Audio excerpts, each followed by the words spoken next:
Morning everyone, কেমন আছো সবাই? আশা করছি সবাই খুব ভালো আছো আর আমিও অনেক ভালো আছি। এখন বাজে সকাল 7টা। আর এই ভিডিওটা আমি আদৌ শেয়ার করতে পারবো কিনা ঠিক সময় মতো বা কবে শেয়ার করবো আমি জানি না, কারণ আমার ফোনের অবস্থা খুব খুব খারাপ। মানে ফোনটা ভেঙে গেছে, তো সেই জন্য ফোনের অবস্থা খুবই খারাপ। কবে ভিডিওটা শেয়ার করবো আমি জানি না, আদৌ শেয়ার করতে পারবো কি তাও জানি না, তাও ভিডিওটা বানাচ্ছি। তো আমি আচ্ছা একটা প্রবলেমে ফেসে গেছি, ভাবলাম সেইটাই তোমাদের সাথে শেয়ার করি। প্রবলেমটা হচ্ছে কী বলবো, এখন সেই হচ্ছে না অন্নপূর্ণা ভান্ডারের জন্য কী সব করতে হচ্ছে, অনলাইনে কি লিঙ্ক ঠিকঠাক আছে কিনা বা করা আছে কিনা সেটা চেক করতে হচ্ছে। তো এত পরিমাণে সাইবার ক্যাফে লাইন পড়েছে, মানে কি বলবো, তারা না নাম লিখিয়ে রাখছে। ওরা বলছে যে যখন ওরা ফ্রি হবে, মানে ওদের যখন সময় আসবে তখন ফোন করে ডেকে নেবে। মানে এত পরিমাণে লোকজন, মহিলা ভিড় জমাচ্ছে। তো এই মহিলাগুলোর মধ্যে আমার মাও একজন।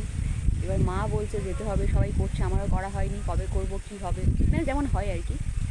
তো আমি মাকে বললাম, মা তোমার কোথাও যাওয়ার দরকার নেই, আমি না দেখে দেবো ফোন থেকে।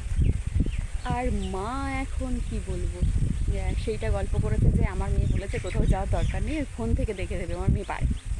এদিকে যে আমি কিছুই পারি না, কিছুই জানি না, এটা কি করে বোঝাই? আমি তো মাকে শান্ত করার জন্য বলেছি যে আমি করে দেবো, আমি দেখে দেবো। এখন মা পাড়ায় সবাইকে গল্প করেছে, মানে একজনকে বলেছে আমার মেয়ে পারে, আর ওই একজন আরেকজনকে বলেছে, বলতে বলতে সবাই জেনে গেছে যে আমি পারি দেখতে। সবাই এখন এসে আমাকে ধরেছে যে আমারটা একটু দেখে দে না, আমারটা একটু দেখে দে না। এদিকে আমি কিছুই জানি না, কিছুই পারি না, মানে কি বলবো, কী প্রবলেমে ফেসে গেছি। তো যাই হোক, এখন আজকে সকাল থেকে না একটু মেঘলা মেঘলা ওয়েদার, রোদ্দুর ওঠেনি আর কি, মেঘলা ঠিক নয়, হ্যাঁ মেঘলা মেঘলা, তবে রোদ্দুর ওঠেনি। যদি বৃষ্টি হয় খুব শান্তি পাবো, খুব স্বস্তি পাবো। আর আমি সকাল সকাল এসেছি শাক তোলার জন্য, অনেকদিন শাক তুলিনি, আজকে ভাবছি একটু শাক সিদ্ধ খাবো তার জন্য। আর আমি এখনও ব্রাশ করিনি, মুখ ধুইনি, মুখগুলো কেমন ফোলা ফোলা হয়ে আছে। তো চলো শাকটা তুলি আগে। সুন্দর হাওয়া হচ্ছে, দেখতে পাচ্ছ। আমি জানি না ভিডিওটা অন করেছি কিনা, আমি এর আগে ভিডিও করছিলাম, জাস্ট ভিডিও ক্যামেরাটা অন করিনি, জাস্ট এমনি কথা বলে যাচ্ছি। তো যাই হোক, এখন অন করেছি কিনা তাও জানি না, দেখি একবার দাঁড়াও। শাক তুলব, এই যে এইটা নোটের শাক, এটাতে মানে এই শাক লাগাতে হয় না, জানো তো। এখানে এটা কুকুরে নড়তে বলে, অনেকে কুত্তা নড়তে বলে, তবে নর্মাল নোটের শাকের থেকে এটা খেতে ভালো। কোথায় যে কোকিল লাগছে বুঝতে পারছি না। আরে, আর এখানে কি পরিমাণে শাকটা দেখ, একদম পুরো কি বলবো, সবুজ হয়ে আছে। আমি যদি গরু হতাম এখানে আগে খেয়ে নিতাম। কই তুই, কই, কোথায় থেকে ডাকছিস? আমি ভিডিও করছি আর ডাকছি না, ও বোধহয় আমাকে দেখতে পাচ্ছে কিন্তু আমি দেখতে পাচ্ছি না। আজকের না তাল কাটতে বলবো, তাল গাছে এগুলো, তালগুলো বেশ ভালোই হয়েছে, ভাইকে বলতে হবে কাটার জন্য। কোথায় বলো ডাকছে কি জানি। এই যে আমার শাক তোলা কমপ্লিট, এখন আমি যাবো বাড়ি। আর এখানে আরও কত শাক হয়ে গেছে দেখো। আর কয়েকদিন বৃষ্টি হয়েছে তো সবুজ সবুজ হয়ে গেছে শাকগুলো সুন্দরভাবে। আজকে সকালবেলায় খাবারের জন্য মা সিদ্ধ ভাত রান্না করছিল, আর আমি মাকে বলেছিলাম, মা আমার জন্য একটু কুমড়ো সিদ্ধ দিও। আজকাল আমার কুমড়োটা খেতে বেশ ভালোই লাগছে, আর আমি এখানে আলু সিদ্ধ নিইনি, কুমড়ো সিদ্ধ আর ডিম সিদ্ধ দিয়ে ভাত খাচ্ছি। আর ডিমটা না মানে কি বলবো, খুব বেশি সিদ্ধ হয়নি, আর খুব বেশি সিদ্ধ হলে ভালো লাগে না, মানে আমার মনে হয় টেস্টলেস হয়ে যায় কেমন একটা। তো সকালে ভাত খেলে না দুপুরে ভাত খাওয়াটা মুশকিল হয়ে যায়, তাই অনেক সকালবেলা ভাত খাচ্ছিলাম, তারপরে তাল কাটতে গেলাম। মধুদের কাছে সেটা বেশ হাসতে পারছি না, সে কোথায় চন্দন কোথায় বসে দেখো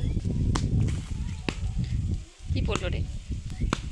কলকাতায় না সব কিছুই পাওয়া যায়, তবে তালের শাঁস পাওয়া গেলেও সেই তালের শাঁসগুলো আকারে ছোট হয়, আর এই তালগুলো দেখো বেশ বড় বড়।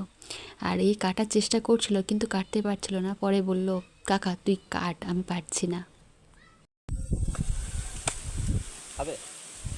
যাই হোক, কচি আছে কিনা, ওটা খাচ্ছি। তার বড় কথা, সেগুলো বুনো বুনো তাল। বুনো তাল মানে কেমন বলতো, ছোট ছোট একটা কাঁদিতে অনেকগুলো তাল হয়, কচি কচি, আর এই সাদা সাদা হয়ে থাকে।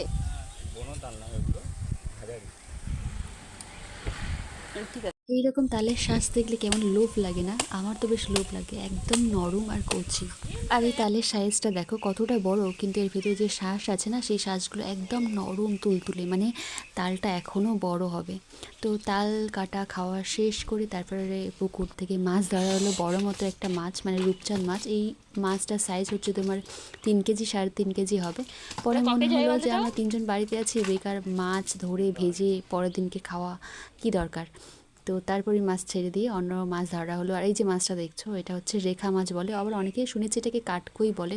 এটা নদীর মাছ, আবার যদি তুমি নদী থেকে ধরে এনে পুকুরে ছাড়ো, মানে মিষ্টি জলে ছাড়ো, সেখানেও দিব্যি বেঁচে থাকতে পারে। তো মাকে বলেছিলাম শাকগুলো সিদ্ধ করতে, মা শাক সিদ্ধ করেছিল, আর আমি মাছ ভাজা শাক সিদ্ধ দিয়ে ভাত খাচ্ছিলাম। আরও তরকারি ছিল, সেগুলোর আর ভিডিও নেওয়াই হয়নি, শুধু কি খাওয়া দেখাবো তোমাদের।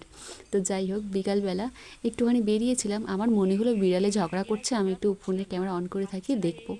গিয়ে দেখি দুটো বাচ্চা ওইরকম বিড়ালের মতো করে ডাকাডাকি করছে। আর পাশে বিড়াল ছিল, তবে এরা হ্যাপি ফ্যামিলি, মা বাবা আর বাচ্চা। আমি ভিডিও করছি দেখে ওরা আমার দিকে কেমন করে তাকিয়েছে, বিশেষ করে বাবা বিড়ালটা। তো আজকে ভিডিও এই পর্যন্ত, থ্যাংক ইউ ফর ওয়াচিং।